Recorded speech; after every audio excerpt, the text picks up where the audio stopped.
Tere, olen Kristjan Kuutok ja olen Vau elu videotega jõudnud 10. videoni. Kokku oli plaanis teha 10 videot, nii et õnnelikkus finišis selle vaheväikse asjaga. Tänase video pealkiri on Ära tee nii, tüpaasid, kes mitte kunagi rahalist vabadust ei saavuta. Kogu selle sarja mõte oli anda sellist väikest inspiratsiooni, kuidas esimesi samme investeerimismaailmas teha. Mina ise igapäevaselt rahalise vabaduse teemadel mõtlen, inimestega suhtlen ja siis on kogu aeg tulnud mingisuguseid selliseid küsimusi või mingid selliseid dogmasid, mida ümber lükata. See oligi see tõukeks, miks need 10 videot teha. Aga ära võtta seda mingisuguse absoluutse tõena, et see lihtsalt sulle minu subjektiivs vaatenurgaks, et sa ise saaksid oma peaga edasi mõelda ja targematega suhelda. Aga ma tõin siin nüüd 10 sellist tüpaasi välja. Esimene tüpaas olen mina ise, suhestun sellega oma minevikust, et see on ärimees ja tema mõte on, et investeerin oma äridesse.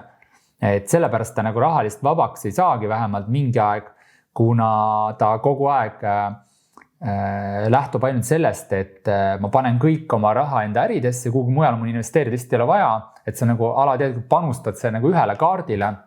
Et mina tegin seda samamoodi, aga praegu tagantjärgi ma saan aru tagasi vaadates, et kui su äri, kui sa pead seal piltlikult öeldes näiteks juuksurisalongi ja sul on see investeering tehtud ja sa rohkem salongi ei ava, siis sa lihtsalt ei investeeri seda ju kuhugi edasi, sa paned see raha tasku ja lihtsalt ütled, et ma investeerin oma äridesse, et ostad see mõned šampoonid juurde näiteks, aga mina ei ole juuksurisalongi pidanud, aga ma toon lihtsalt näite, et palju ärivaldkondi, kus sa ei saa seda investeeringut teha, et võib-olla näiteks juuksurisalong võtab rendipinna kogu, võtab töötajad, siis see maksab neil palgad ja tal ei ole tegelikult investeerida mujal kui inventar ja see on nagu väike kulu. Ja siis tal ei hakka see lumepall veerema, et tegelikult oleks igas eluvaldkonnas oleks hea investeerida kõrvalt. Teine on selline tüpaas nagu flegma. Tema ütleb, et mõtlen veel vähe, pole mõtet kiirustada.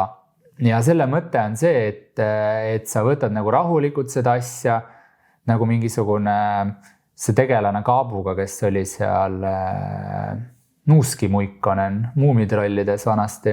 Et Kaabu on peas, kõnnid rahulikult, kõrs on suus, mõtled, aga investeerimine selline asi, et sa võiksid seda teha kohe, täna, eile või siis täna õhtul, et sa ei lükkaks seda edasi, et see mõtlemine, et mul on nii palju tuttavad, kes ütlevad, et nad mõtlevad ja mingi aeg võib-olla investeerivad, aga ilmselt nad mõtlevad veel 10 aastat ja nad ei jõua selleni. Siis mul on selline tüpaas siin tähele pandud nagu õnnekütt, et ma asutan startupi, saan üle rikkaks, et mul ei ole vaja investeerida. Et see on tore mõte, aga tore oleks, kui selle õnneküttimise kõrval saaks teha selliseid makseid kuhugi, mis sul reaalselt nagu hinge taga on, et see annab sulle mingi enesekindluse ja äkki sul läheb selles õnneküttimises ka paremini, kui sa tead, et sul on kuhugi nagu lõpuks toetuda või tagasi kukkuda, et sul on vähemalt mingi palgaraha näiteks aastakski, kui sa oma asjadega jälle failid.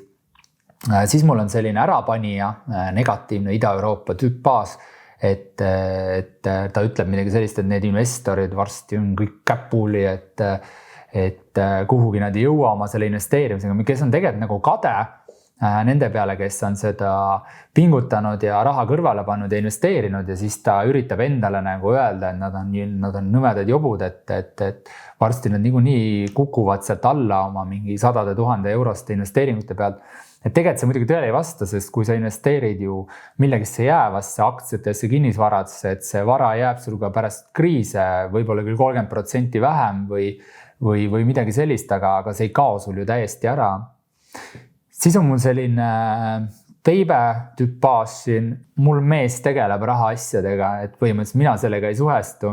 Et päris palju on seda öeldud, aga kui te kunagi näiteks lahku peaksite minema, sa ei tea rahast mitte midagi või igal juhul see ei tundu nagu tark, et raha on ikkagi nii oluline asi, et sellega peaks igaüks natukene tegelema, et seda raskust kellegi teise nagu õlule liigutada. Siis on mul selline rullnoka tüpaas, kelle tänapäevane nimi on Oss, kuna rullisnokad ei ole enam moes, kes küsib siis umbes, et kas on mu auto kapoti alla tahad vaadata, et seal on kogu see varandus, mis nagu liigub.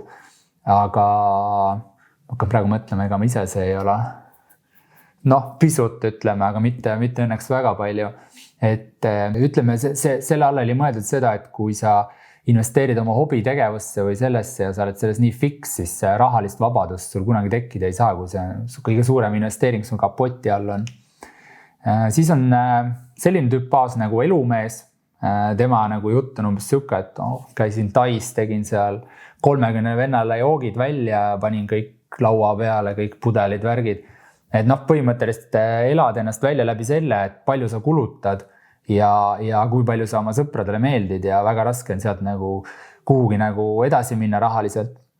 Siis on selline akadeemik, kes ütleb midagi sellist, et noh, analüüsides siin pikaajalisi kasvutrendi, eratarbimise makronäitajaid ja muudkui ta räägib midagi hästi keerulist ja süvitsi. Tegelikult on asi hästi lihtne, sa ostad SP500 või ostad nendele mingi korterikese või investeerid kuhugi kinnisvarasse kellegagi koos, et sul on vähem midagi käega katsuda, mis toodab sulle tulu, kust tulevad mingid rendimaksed ja dividendid ja kapitali juurdemaksed ja seal ei ole mõtet sellega süvitsi minna, sest maailma targimad inimesed ei ületa ka SP500 või normaalset korteritki, mis inimesena ostetud mingite ütleme, kui sa näiteks 3 paned rahad kokku, ostad ühe korteri ja siis suudad ka järgmise osta, et noh, see põhimõtteliselt sa ei ületa seda mingi tarkusega lihtsalt tehes mingi geniaalseid asju, et see lihtsus peitubki võlu, et sa pead lihtsalt tegema selliseid talupoja tarkuses normaalseid otsuseid, et investeerimine ei seisne kellegi ülekavaldamis, vaid lihtsalt see tegemine on nagu 85% asjast või see psühholoogiline külg ja 15% on see tarkus, mida rohkem basic ja enda nagu know-how lähedal seda hoiad, seda parem. Ja võib-olla ongi hästi oluline see, et sa hoiaksid just, et miks targad inimesed ei ole kõige rikkamad, ongi see, et küsimus ei ole mingis absoluutses tarkus, vaid selles, et sa lihtsalt saaksid enda asjast aru, millesse sa investeerid ja see ongi see võti. Siis mul on siin selline 9. eelviimasena selline tüpaaž toodud välja nagu noor, kuigi see pole iseloomu omadus, sest kõik noored, nagu üks mu tuttav ütles, et iga vana on olnud kunagi noor, aga iga noor ei pruugi saada vanaks. Tuleb ka aru saada, et noorus ei ole iseloomu omadus, aga see on lihtsalt vanuseline kuuluvus, aga ma olen siin kasutanud seda iseloomu omadusena ja siis see ütleb, et tulevik on krüptopäralt ja põhimõtteliselt, et ükskõik mis on, et meid ootab krüpto ja kõik muu võime ära unustada, et see on siuke nagu lootus põhimõttelist. Ja viimane on siin maamees ja maamees, mingi Tõnisson võib-olla ja tema ütleb, et kuigi Tõnisson on rikas, Tõnisson on halb näide, aga ütleme selline vöökotiga maamees, kes ütleb, et mina hoian raha enda lähedal vöökotis, et sellest lahti ei lase. Et sellepärast ta rikkaks ei saa, et see onu Sam võtab tal lihtsalt raha ära, et kogu see rahatrükk, mis siin Euroopas, USAs on, et lihtsalt see võtab ta vöökotist raha ära, et tänapäeval, et Tõnissoni ajal sai selle rubladega hakkama, et sul olid suured rublatähed sinna volditud vöökotti, aga tänapäeval on valitsused nii osavad kahjuks, niimoodi on kujunenud, et nad võtavad see raha suhteliselt ära nagu nauhti ja sul ei jää sinna vöökotti midagi. Need olid lühidalt kõik. Aitäh, kui leidub üks inimene, kes kõik 10 videot ära vaatas, siis äkki kirjutad meile info@vau.com, siis saadan sulle aitäh vastu, kui sa seda tegid, et oleme väga õnnelikud, keegi seda tegi ja loodame, et see inspireeris ja kui sa raatsid, vajuta ka like nuppu. Aitäh, kõik head!